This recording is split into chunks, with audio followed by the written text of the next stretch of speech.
What is happening, y'all? Cowboy here, and welcome to my Bladed Wagasa build. And the Bladed Wagasa is definitely one of the coolest weapons in Wild Hearts, in my opinion. This thing is just a very finessey weapon. You know, we even have smoother dodges than other weapons. We, of course, have access to the parry. We have some pretty crazy attacks on it as well. Really able to kind of pump up those DPS numbers. But either way, today we're going to be taking a look at the build. This build aims to kind of improve a lot of the core aspects of the weapon, and I'm pretty satisfied with the final result. So, similar to before, let's jump on in and talk about the weapon itself. So we're working with the Bladed Wagasa Karura, and as you can see, we've really aimed to just kind of improve a lot of the core mechanics of the weapon. So Sublime Dance just makes it so our gauge just lasts a lot longer. We have time to heal, fusion Karakuri, do a hunter's arm, resurrect somebody. We can get all that done without our gauge decreasing out of red, which is a very nice quality of life for this weapon. We have parry boost, of course, so a solid attack boost anytime we get off a parry, and then we're also pulling from Dodge Master to increase the window on that parry. So this is a little bit tricky to build this one, but we're going to start to the left. We got to drop over here to get a Dodge Master inheritable. Scooch on down to pick up parry boost Fury 9%. Go back up and cross all the way over to here to get Sublime Dance. And then we hit Dodge Master, and then we are at the final product. And there are a couple things along the way that you might want to try. Instinct Parry, as well as Parry Perfection, but I found this to be the moveset I preferred. As opposed to some alternatives, I don't really think we need Spin Dance Saver, because if I'm having to sheath and chase after somebody, it's usually going to be emptied out before I get to them anyway. And then as for Heavenly Dance, I'm not really worried about building up the Wagasa faster, so didn't really feel that was a good fit. Taking a look at the gear setup. So as for talismans, we're just kind of going generic attack type stuff here. Final Blow, Destruction, Health Boost, Charm, Spirit, Sleight of Hand, Fury. I do have Belligerence Fury, which I like this for playing in multiplayer. This makes it so that if the Kemono is targeting you, you're getting an attack boost, and that comes into effect from our gear because we are rocking 2 pieces with Provocation. Now initially I did have 3 pieces with Provocation on, which basically meant that the monster was going to target me. It was like 100% taunt. But honestly, I feel like Resurrection is too good to pass up on a Kemono build, and it's going to help that if you whiff a parry, you don't get one shot. So we are running the Wayward Brigand Boots. Of course, as I mentioned, Provocation for these 2, and then we are working from the Garuda Gauntlets as well as the Garuda Hat, just picking up some solid pure Kemono bonuses. Of course, over on the ornaments, make sure you're rocking the Crow Mask, because why would you rock these wings and not rock the Crow Mask? It's basically a necessity. Talking about the basic Karakuri, same as the previous build, we're looking at Glider, Spring, Crate, and Stake. In general, I really like the crates as well as the spring for the Wagasa. The Glider's not bad, so the Glider has it's really good against your bigger targets. Just to show some stuff here, if we go for the Glider, you drop from the air with the Glider, and then ramp up, and then you can go into an aerial attack. So really good for things like breaking the tusks on Kingtusk. Besides that, the spring obviously covers a huge amount of distance. You can see just how far we got. It's all the way over there. So yeah, spring OP, this thing. And on top of that, decent amount of damage. The crates are probably going to be one of your best builders with this, just because hitting... Well, that was actually a really poor example, but if we were to put you in biped mode, let's do that. Jumping off the crates, you do, I believe it's Plunging Comet, it's called, and you get really solid damage on that usually, which we didn't really there, but anyway. When it comes to building gauge with the Wagasa, you build based on how much damage you're doing. So, you know, doing just stuff like your regular spin dance attacks, with X, of course, you go in with triangle, jump up for reverse lunge, aerial spin dance, and then back down. But that isn't going to build all that much. The really way you want to build is through something called Tray Star. It is a parry, and then we start attacking. You'll notice it's a different moveset. Now, once we get past blue, that moveset is actually going to change. When we are able to push the Wagasa into yellow for the first time, we'll have an extended combo, which you'll see right here. So you can see it's going to go through a bigger moveset, and it's going to throw on out the Wagasa, and that's going to put me firmly up into red. And now, anytime I parry, it's just 1 and 2. Second hit is going to throw on out that spin. And you can even call this back mid-spin if you have to parry. Just keep in mind that every time you do that parry feint, if you will, just kind of tossing it out so you can go into Tray Star, you are spending stamina. So make sure that you do have enough stamina to actually parry when you need to. General rule of thumb is, as you can see, it's going to cost a little over 25% of a stamina bar. So that's going to kind of be what you're going to look for. If you don't have at least, like right now, I've completely bottomed out my stamina. So if I had to actually parry, I'm going to be in trouble. So that's a big thing to keep in mind as you're playing this. Just keep an eye on your stamina and how much of it you're spending.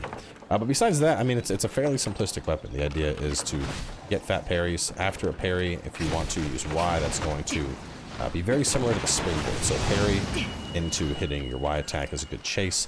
Parry into X is going to go into Trace Star and just do lots of damage. So you're going to do that depending on what you need.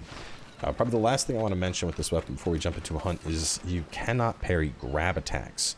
So a couple monsters have a grab or a pin type attack where they're going to jump on you, and it's really hard for me to break this habit because I see them winding up and I'm like, let's go parry, and then you don't parry. Instead, you just get clowned on. So definitely keep that in mind with this weapon. You can't parry those particular attacks. But let's go after. Don't have that many volatiles. Which one are you? The Rip Claw. Yes, we can go for a Rip Claw. Chicken. I'm hoping this isn't too bad. I've been just trying to get all these build videos out, and so I'm like, okay, gotta play with this. And I'm not having as much time as I would like. Typically on a build video, usually at least before I do a build video, I like to play with the weapon for most of the day. Actually, I'll play with the weapon for you know, like 3 hours on a stream, and then I would do a build video, and that's the typical use case. But you know, Wo Long is almost here, and so I streamed, practiced all three, and was like, all right, we're gonna bang out 3 separate build videos. Let's hope it's not sloppy. Where are you exactly? You are right in the middle of everything. Yeah, probably Hime-sama's hideout, where we just were. And I can just go on this way and glide on down to you. And after this, I gotta work on the Nodachi build, and then I don't know if I'm gonna have time to get the katana build done. I might, but I'm not gonna hold my breath on that one.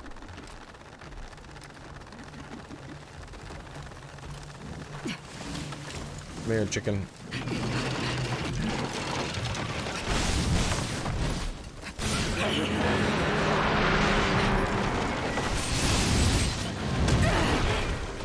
Trying to go for the middle parry, and I whiffed the absolute shit out of that, so.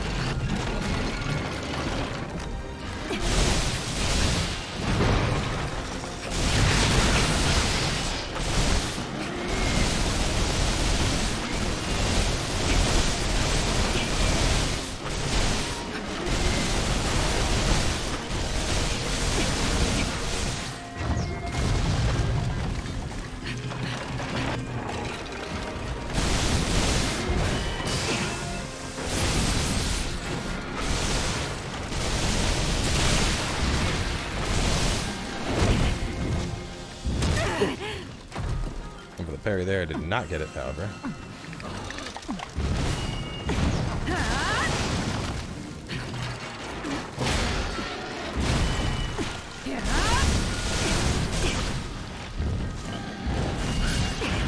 Honestly, one of the better targets, in my opinion, to really kind of practice the Wagasa on.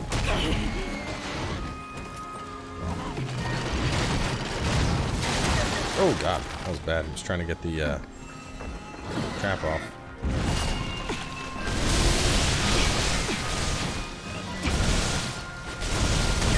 Ooh.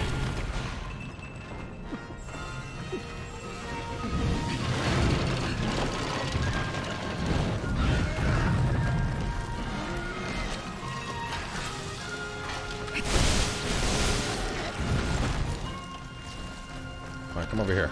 Come over here.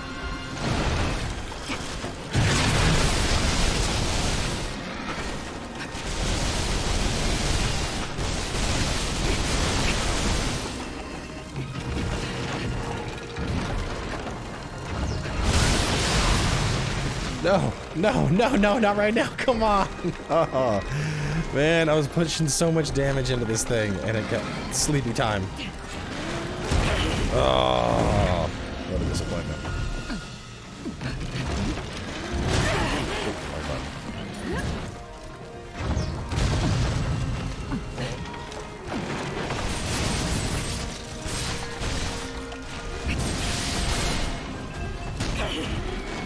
I'm not even sure how that one hit me. I think I got like kicked by its back leg or something.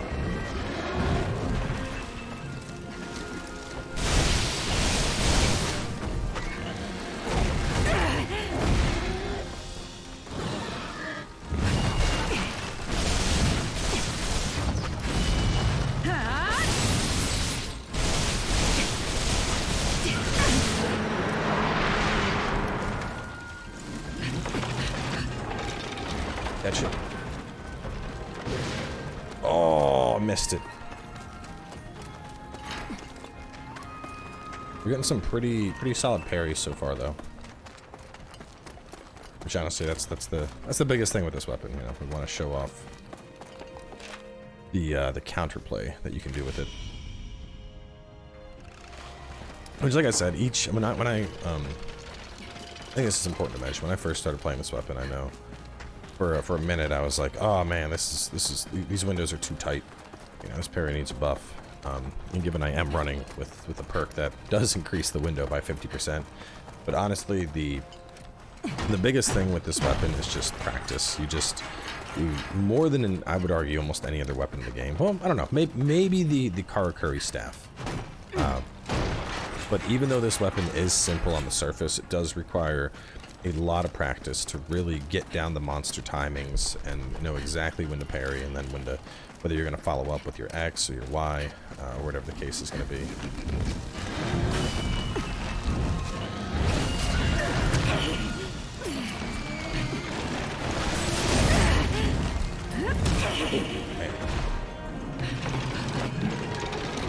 Just going to do that real fast. You're not going to do anything for a second here while I...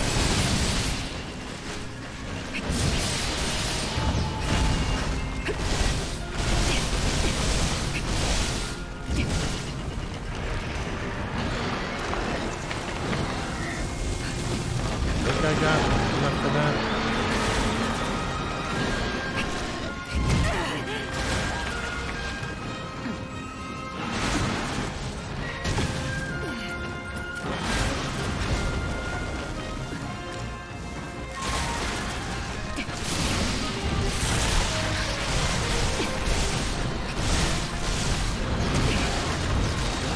Get out of there. The sleep cloud is breathing down my neck.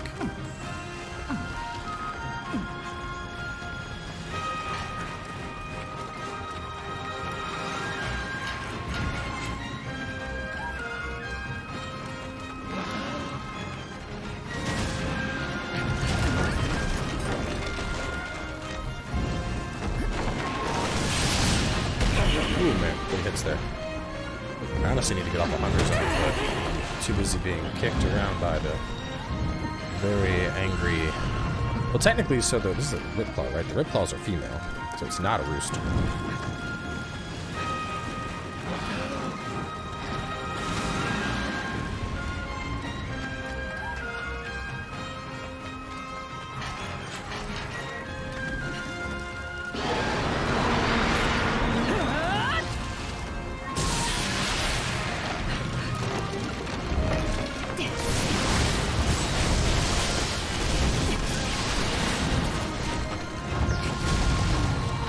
Oh man. Bad time to be taking a nap.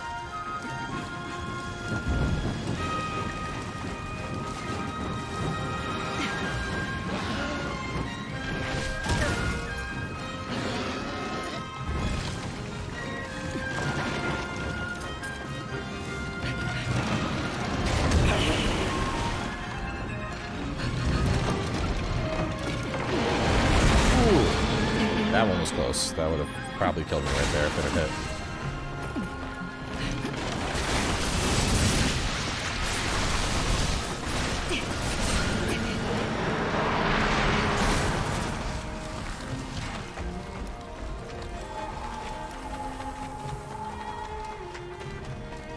I think the Ripclaw gets round 2 of the fight there. I was whooping it in round 1. Round 2, we got double slept, and then on top of that, it was the rock kick up. That came so close to killing me.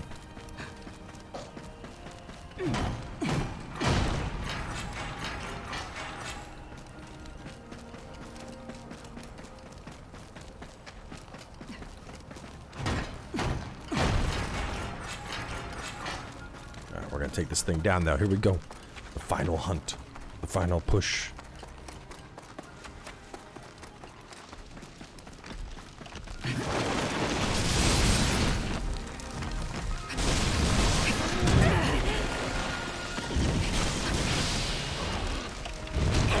Man, I'm whiffing my parries like crazy right now.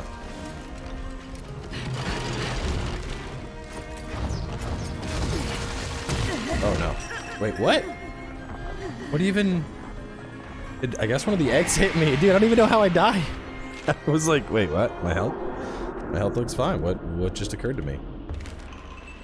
I'm also not sure where exactly on the map you were. That was weird. It didn't...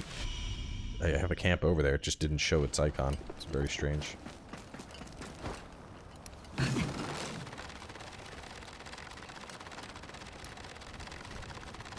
It always feels like a slight slap in the face when you die, and then the game's like, by the way, elemental weaknesses are a thing. Like, yeah, I know, game, thanks. You don't need to tell me that.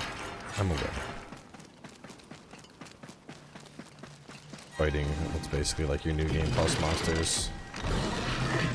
Games over here. Did you know you suck? Oh man, I'm getting that. Dude, this is exactly what I said. It's you know, practicing against all these monsters is so necessary because, you know, that's a perfect example. I just completely this is not a monster that I fight with the Wagasa a lot, and I am absolutely just whipping on certain attacks. There we go. That's see, now we're cooking.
Whew.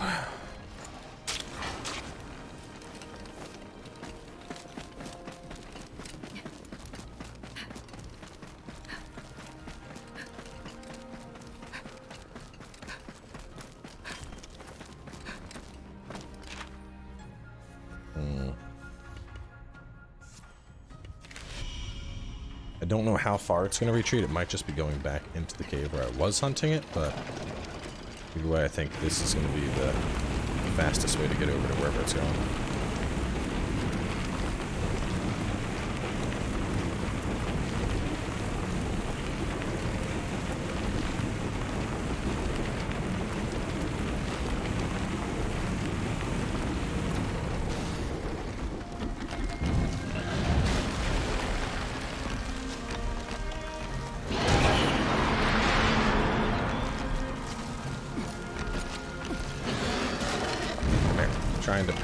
Trying to pull the goodies. Trying to pull. I don't want to be on your face.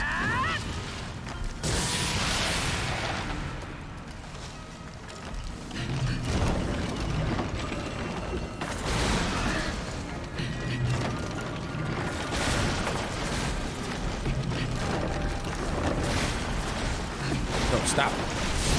Back here. Stop. No, get back here, bro. Oh my god, this chicken. It's like, no, he's summoning ballistas. I don't want to fight that. It's honestly one thing that I really hope to see patched, so that the monsters have, it's like a flat amount of health that determines whether or not they're going to run. But so you get instances like this where you chase it to a zone, you start hunting it, and then immediately it's going to run away back to its next zone. It's honestly, it's really annoying, because at that point it's like, alright, well, you know, now I'm spending more time chasing this damn thing than I am hunting it. Which obviously isn't, that's not what we want. We want to spend time hunting. Okay, I see you. Don't worry.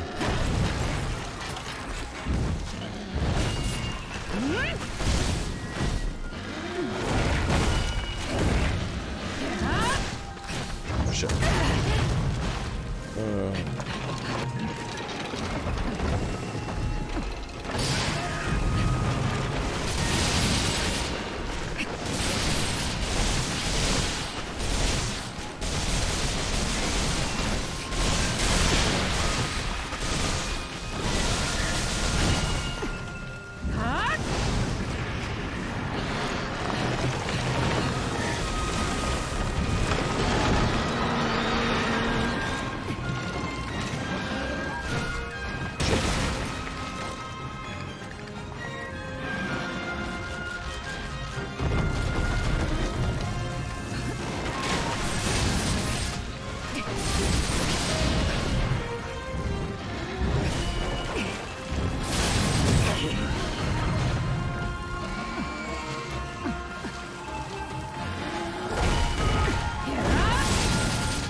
Stack so slow.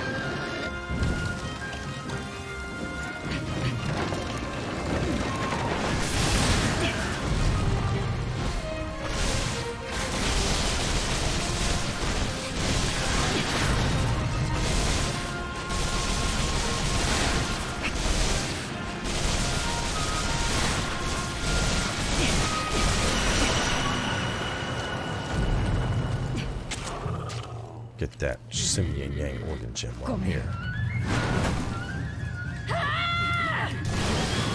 Pretty sure that damn chicken ran more, spent more time chasing it than I did fighting it. But either way, the Ripclaw is down. So that's going to wrap things up for our Bladed Wagasa video. Like I said, we will probably have the Nadachi build up next. I'm not sure what I'm going to hunt with that yet because I haven't had nearly as much time to practice with that weapon. So it'll probably be a little bit sloppier than here. So we'll more than likely I'll fight something a little more basic just to you know, more show off the build than anything. But regardless, thanks for tuning on in. Hopefully y'all enjoyed playing with Wagasa yourself. Like I said, really fun weapon. I mean, it's just flashy, but at the same time it has like a certain amount of grace to it. So definitely a lot of fun to play with. Those parries are certainly satisfying. But either way, I'm wrapping up here. Thanks for tuning in, and I'll see y'all next time.